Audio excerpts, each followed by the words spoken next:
No, posible pala yun, no, na kahit konti yung followers mo, may TikTok shop na magtitiwala sa'yo. Pang-tatlong items ko na to, na galing sa kanila. Ayan mga mi, mag-unboxing lang muna ako ngayon, no? Kasi gusto ko lang i-share sa inyo na nakakatuwa, kahit ang unti pa lang ng followers ko, meron ng TikTok shop na nagtitiwala sa akin. Magme-message sa Viber, no? Tapos, aalokin ka ng item nila kung gusto mo daw subukan. Ang napapaisip ako, ang unti pa lang ng aking followers. Pero, meron ng gano'n, no? Posible pala yun. So, ito ay pang workout. So, siguro nakikita nila yung ginagawa ko, no, na nag-home workout ako. So, kaya, binibigyan ako ng items nila na pwede kong gawa ng video. Ang maganda lang sa kanila, tatanungin ka na gusto mong itry, subukan mo, tapos kapag gawan mo ng video. No, alam mo yun na parang ang sarap na merong ganong TikTok shop, no, na nagtitiwala sa iyo. Kahit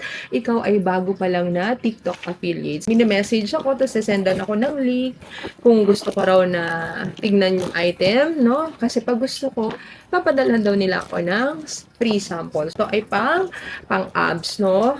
Ayun. Walang think mga min, ayan. So, i-assemble pa. So, eto siya mga mima, no? Papakita ko sa inyo. Ayan siya. So, ayan. So, bago ko siya gawa ng video, mga mi, akin munang gagamitin. Ito yung parang, yun, meron siyang, ayan, maganda yung kanilang yung handle. Kapal ng foam. So, ayan siya. Ayan. Ito yung kanyang strap. Ang kapal. Ayan, may handle. Ayan siya, mga mi. Ayan. Tibay, kahit banat-banatin mo, no, hindi ka mag-aalala na mapuputol. PPE material. May video na ako ng material na to na nabigay ko na yung ibig sabihin. O, diba? Talagang sinesearch ko pa yan mga bago ko i-share sa inyo. Oh, tas ito mabigat. Ito yung pinaka-sanction, yung ididikit sa floor. Rubber. So, ayan, meron siyang pang-lock. Ito.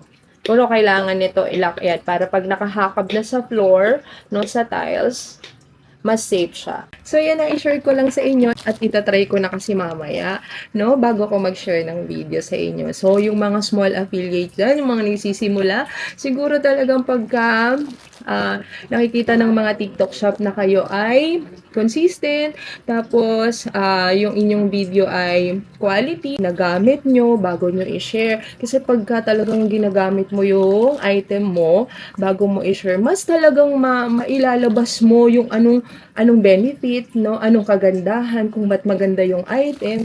Natural, no? Hindi lang yung basta mambubudol